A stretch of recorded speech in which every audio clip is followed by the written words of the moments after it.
Assalamualaikum warahmatullahi wabarakatuh. Kami dari kelompok 10 Organisasi dan Arsitektur Komputer dari kelas IF 19E. Saya Yohan Alfarizki dan rekan saya Fidian akan mempresentasikan tentang people learning dan non people learning. Oke, langsung saja ke materi.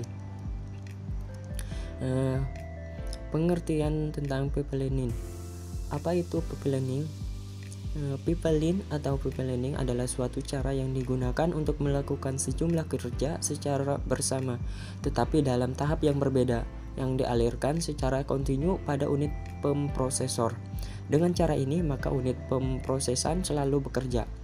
Teknik people learning ini dapat diterapkan pada berbagai tingkatan dalam sistem komputer, bisa pada level yang tinggi, misalnya program aplikasi, sampai pada tingkat yang rendah, seperti pada instruksi yang dijalankan oleh mikroprosesor. Pada mikroprosesor yang tidak menggunakan people learning, satu instruksi dilakukan sampai selesai, baru instruksi berikutnya dapat dilaksanakan. Sedangkan dalam mikroprosesor yang menggunakan teknik people learning, ketika satu instruksi sedang diproses, maka instruksi yang berikutnya juga dapat diproses dalam waktu yang bersamaan. Tetapi instruksi yang diproses secara bersamaan ini ada dalam tahap proses yang berbeda. Jadi ada sejumlah tahapan yang akan dilewati oleh sebuah instruksi. Dengan penerapan people learning ini pada mikroprosesor akan didapatkan peningkatan kinerja mikroprosesor. Slide berikutnya yaitu apa itu non people learning. Non people learning ada pada mikroprosesor yang tidak menggunakan people learning atau non people learning, satu instruksi dilakukan sampai selesai, baru instruksi berikutnya dapat dilaksanakan. Jadi pada non people learning, prosesor hanya menjalankan satu instruksi pada satu waktu, dan juga instruksi latensi di non people learning prosesor sedikit lebih rendah daripada dalam people learning setara. Slide berikutnya yaitu perbedaan antara people learning dan non people learning.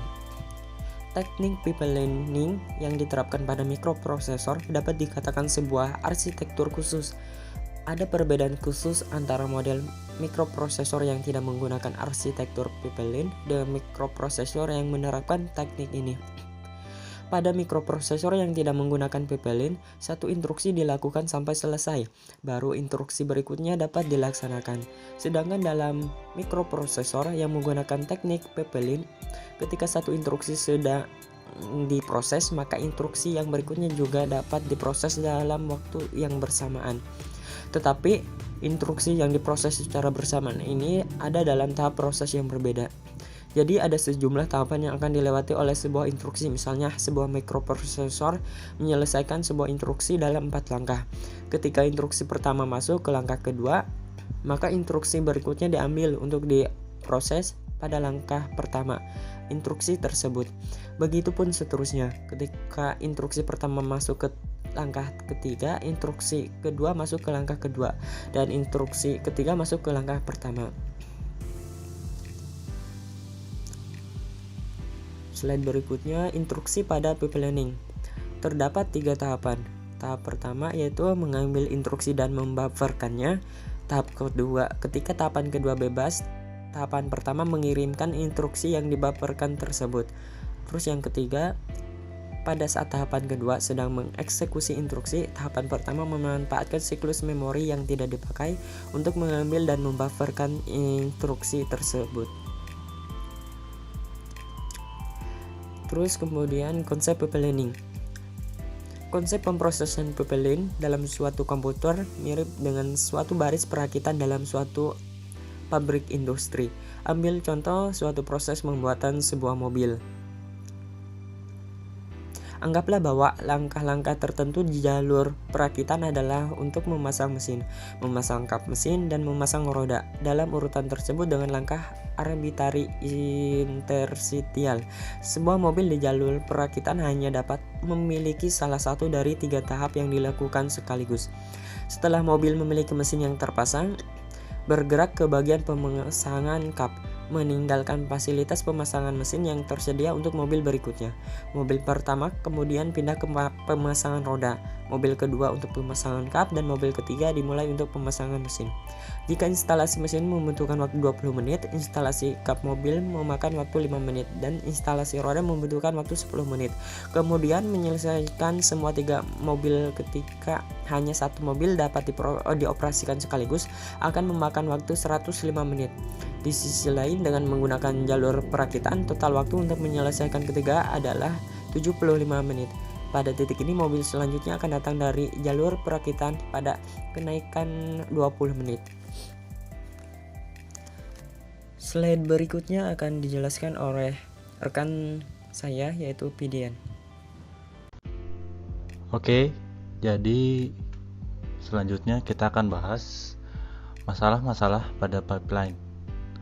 Dengan adanya persyaratan bahwa setiap instruksi yang berdekatan harus tidak saling bergantung, maka ada kemungkinan terjadinya situasi di mana pipeline gagal dilaksanakan atau instruksi berikutnya tidak bisa dilaksanakan.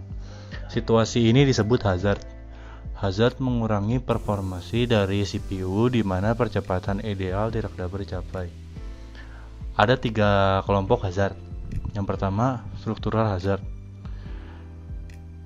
Muncul dari konflik resource system, yaitu ketika hardware tidak dapat mensupport semua kemungkinan kombinasi pelaksanaan instruksi.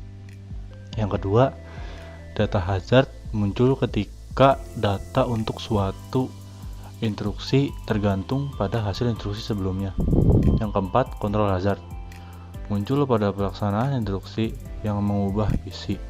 Contoh, branch. Adanya hazard menyebabkan pipeline terhambat. Tidak ada instruksi baru yang dijemput sampai hambatan itu selesai. Ini berarti instruksi selanjutnya akan ditunda pula penjemputannya. Selanjutnya kita akan bahas keuntungan dari pipelining. Keuntungan dari pipelining itu ada beberapa. Yang pertama itu waktu siklus prosesor berkurang, jadi lebih efisien. Yang kedua, beberapa kombinasional sirkuit dapat dibuat lebih cepat dan menambahkan lebih banyak sirkuit. Yang ketiga, pemrosesan dapat dilakukan lebih cepat. Di balik keuntungan dari pipelining, ada juga kekurangan dari pipelining ini. Yang pertama itu, proses yang dilakukan cenderung lebih lama jika ada beberapa cabang yang mengalami penundaan cabang. Yang kedua, instruksi latency di non-pipeline prosesor sedikit lebih rendah daripada dalam pipeline setara. Yang ketiga, kinerja prosesor di pipeline jauh lebih sulit. Yang keempat, diperlukan adanya pengaturan yang tepat agar proses tetap berjalan dengan benar. Yang kelima, ketergantungan terhadap data. Oke, jadi dalam materi ini kita bisa ambil kesimpulan bahwa pipeline adalah satu set dari elemen pemrosesan data dihubungkan secara seri, sehingga hasil keluaran dari elemen-elemen adalah masukan bagi elemen berikutnya. Elemen-elemen dari sebuah pipeline sering dijalankan secara paralel. Teknik pipeline ini menyebabkan ada sejumlah hal yang harus diperhatikan sehingga ketika diterapkan dapat berjalan dengan baik. Oke, mungkin segitu aja atau materi yang bisa kita berdua sampaikan dan kita bisa jelaskan. Kurang lebihnya mohon maaf. Wassalamualaikum warahmatullahi wabarakatuh.